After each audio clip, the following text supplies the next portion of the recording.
समाज में या पूरे परिवार में सबसे हम मान्य कहते हैं फूफा दामाद और फूफा जी लोगों को, ये सबसे ज़्यादा सम्मानित पोजीशन होती है ख़ानदान की, सबसे ज़्यादा रिस्पेक्ट दी जाती है।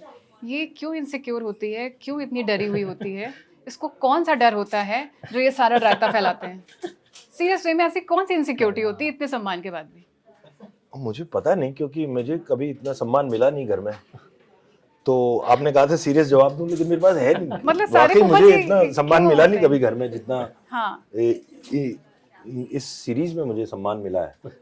और कि मतलब ताऊ जी सुन रहे हैं मेरी बात। ताऊ जी, आप तुरंत उनका हाथ उठता है। मुझे इन्हें लगता है बोलने कि दीजिए। ये जो रिश्ते हैं उनको ज्यादा सम्मान मिलने की वजह शायद पेट्रिया की ही है। लेकिन इनसिक्योरिटी क्यों आती है फिर उसके अंदर? बाकियों में नहीं आती? उनको समझ में नहीं आता।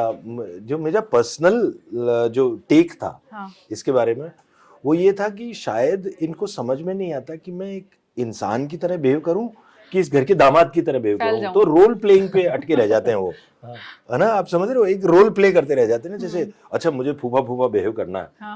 मुझे तो मतलब एज एन एक्टर मुझे डबल चीज प्ले करनी है, मुझे फूफा भी प्ले करना है और फूफा भी प्ले करना है। आप समझ रहे हो? समझे?